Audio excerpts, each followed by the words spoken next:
రక్షణ నిన్ను మార్చి నిన్ను విడిపించే ఒక దేవుని శక్తి.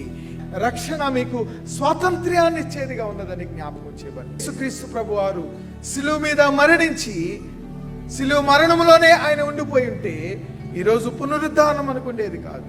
పునరుద్ధానం రాకపోతే మనకు ఆనందం లేదు, పునరుద్ధానం లేకపోతే మనకు నూతన సృష్టి లేదు, పునరుద్ధానం లేకపోతే మనకు స్వాతంత్ర్యం లేదు. ప్రియమైన ఈ పునరుద్ధానము ఆయన పొందుకున్నట ద్వారా దేవుని మనలను తన కృప వైపు నడిపించే అనుభవాలుగా ఉన్నాయి.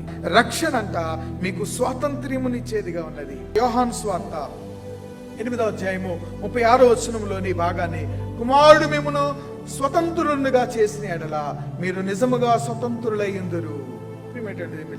దేవుడు మనలను ఈ లోకంలో సృష్టించినది ఇహలోక మాలిన్యములో చిక్కుకోవాలని కాదు, ఇహలోక మాలిన్యము నుండి మనలను స్వతంత్రులుగా చేయాలని దేవుడు కోరుకుంటున్నాడు. స్వతంత్రులుగా దేవుడు మనలను కలిగించాలని కోరుకుంటూ ఆ స్వతంత్రత తన మరణ పునరుద్ధానం వలన మనకు అనుగ్రహించినటువంటి